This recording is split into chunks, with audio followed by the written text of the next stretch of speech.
Olá, eu sou a Tayane, sou nutricionista. Hoje a gente vai falar da importância da fono, né, no processo de reabilitação. Então, eu sou branca, eu tenho cabelos longos pretos, eu estou no canto superior direito da tela e estou vestindo uma blusa laranja e ao meu fundo tem uma parede branca com alguns escritos. Eu sou a Jaqueline, professora de Educação Física. Eu sou branca, eu tenho cabelo castanho, eu estou vestindo uma blusa preta. Atrás de mim eu tenho uma parede de pedras. No vídeo eu estou do lado esquerdo da Tayane. E hoje a gente tem uma convidada para falar de fono, que é a Juliana. Ela vai se apresentar para a gente. Olá, pessoal. Eu sou a Juliana, fonoaudióloga. Eu sou morena, tenho cabelos castanhos, lisos e compridos, e olhos castanhos também. Eu tô no meio da tela, no centro, na parte inferior, e eu tô atrás de mim tem uma parede branca. Muito obrigada, meninas, pelo convite. A gente que agradece, Ju, a gente fica muito feliz, né, de ter aqui você com a gente, até para poder falar um pouco mais, né, o que é a fono, né, de uma forma geral, o que é a fono no processo de reabilitação. Conta um pouco para a gente, para todo mundo entender um pouco mais.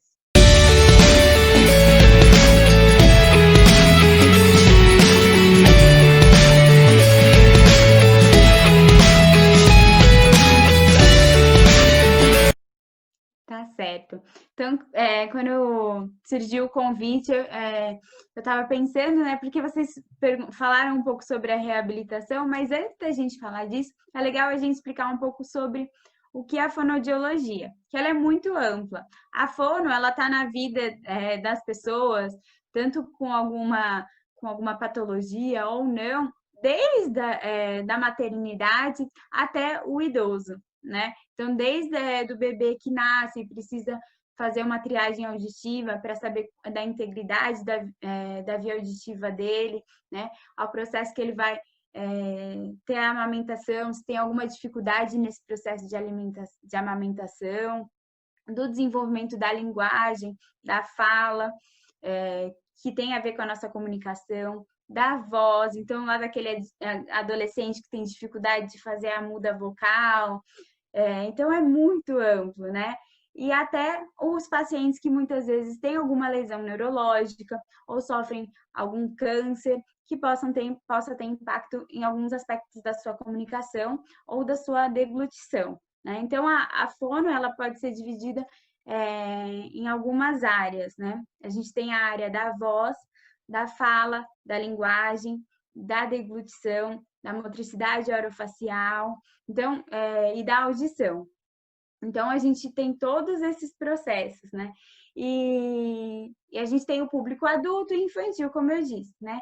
Dentro do que eu trabalho, né, que meu foco principal, logo depois, desde a graduação, já era a minha paixão e até hoje é a neurologia, né? E aí eu fui caminhando pela parte da neurologia do paciente adulto, né? Então, o paciente neurológico, aí, então chegamos num ponto, no neurológico, aí a gente abre ali mais uma gama imensa de tipos de pacientes e de patologias, e dentro das mesmas patologias, várias coisas que a fono pode intervir, né? Então, vou falar um pouquinho das doenças, né, ou das condições que podem levar a fono precisar intervir com esses pacientes adultos neurológicos, tá? Então, a gente tem os AVCs, que são os acidentes vasculares cerebrais, os traumatismos crânioencefálicos, as ressecções de tumor, né? A gente tem os lesados medulares, que a fono também pode intervir aí. As doenças neuromusculares, então a gente tem as ataxias, as esclerose laterais, a esclerose lateral amiotrófica, por exemplo, né? A gente tem o Parkinson, as demências, né, das mais variadas, né? Tem a afasia progressiva primária, a gente tem o Alzheimer, então tudo isso a gente pode estar intervindo, né? E aí, dentro disso, a gente tem os tipos de alterações que podem surgir, né? Então, a gente tem as alterações de fala, tá? A fala, que é mais essa parte motora. Muitas vezes a gente confunde a fala com a linguagem, né? Então, o paciente, por exemplo, quando ele tem um AVC ou quando ele tem alguma lesão, alguma doença degenerativa, ele pode ter um impacto na sua fala, tá? Então, o que é a fala, né? A fala, ela é dividida em 5 bases motoras. Então, a gente tem a articulação, que é como a nossa boca se mexe para produzir os sons, a voz, né? A respiração, como que a gente coordena a nossa respiração na hora de falar.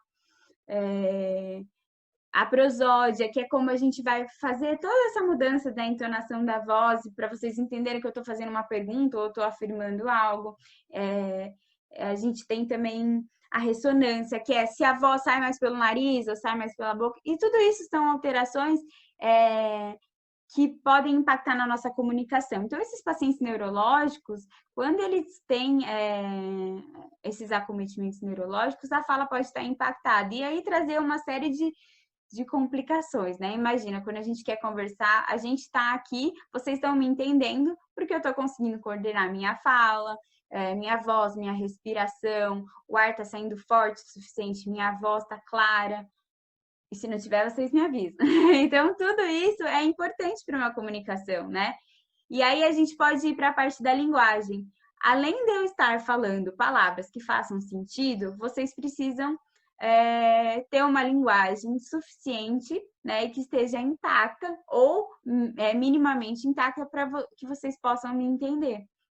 Né? Então, vocês precisam conseguir entender as palavras, as frases, como que eu estou colocando as coisas, né?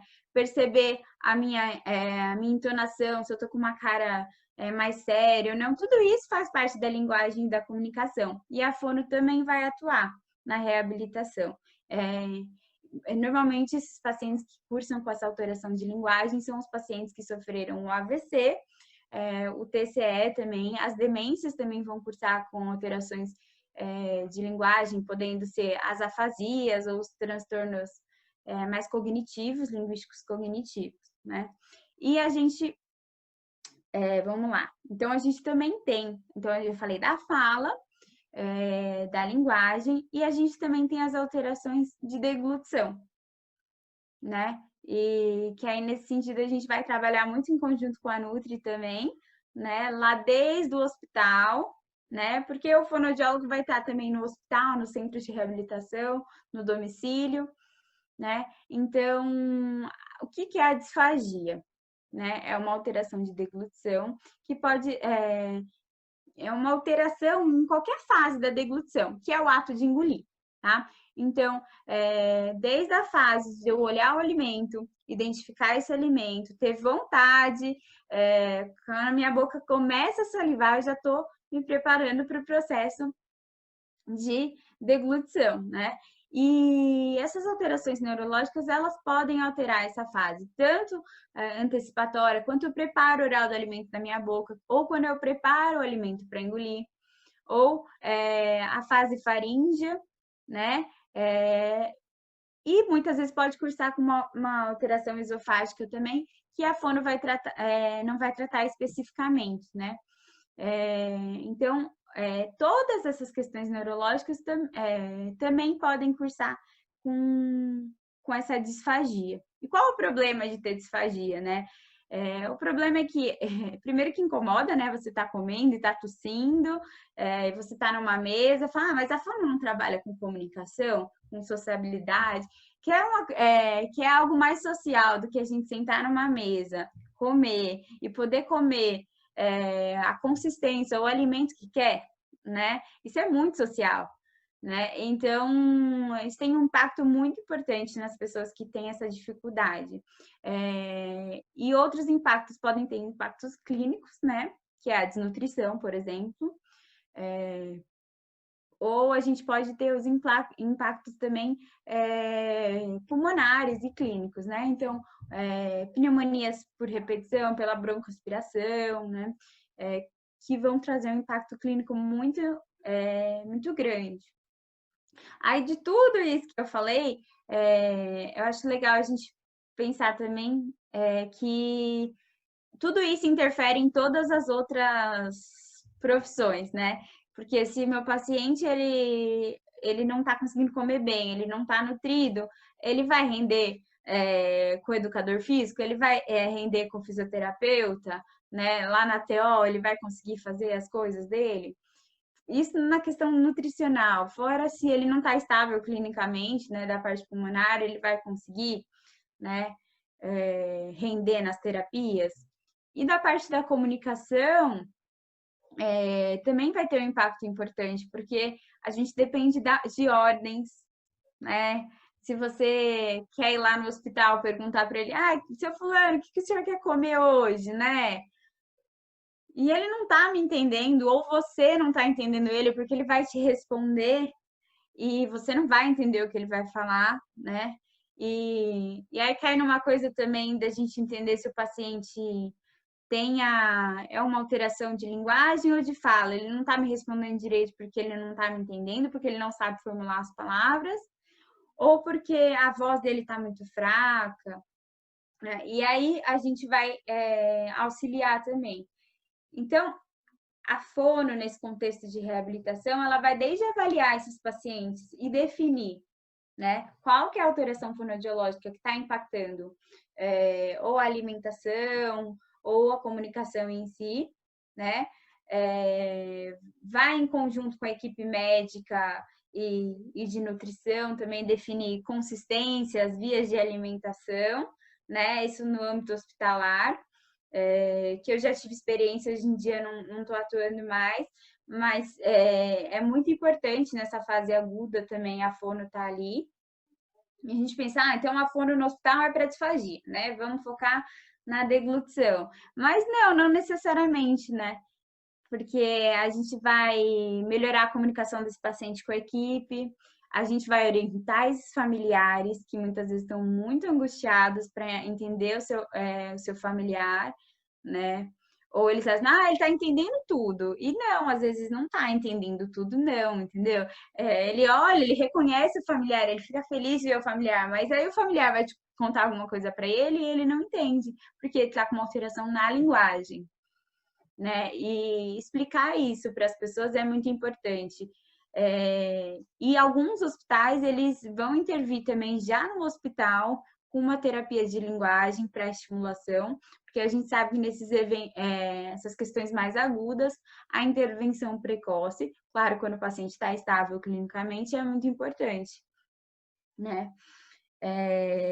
Então, lá no hospital, a gente vai intervir nesses aspectos. A gente, espera só um pouquinho, a fono ficando com a voz ruim.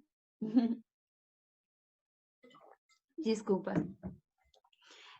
Então, no hospital, a gente também vai intervir nessas questões de linguagem e da fala também do paciente, né? A gente também tem pacientes, principalmente esses com grandes traumatismos, né? Que vão evoluir com tráqueo, né? Que também vai ser uma intervenção da fonoaudiologia. A gente vai atuar muito também com a equipe de fisioterapia. O atendimento em conjunto é muito rico, é muito importante, né? A gente faz adaptação de válvula de fala também para melhora da deglutição, e muitas vezes a gente acaba também auxiliando esse paciente a conversar com a família, né?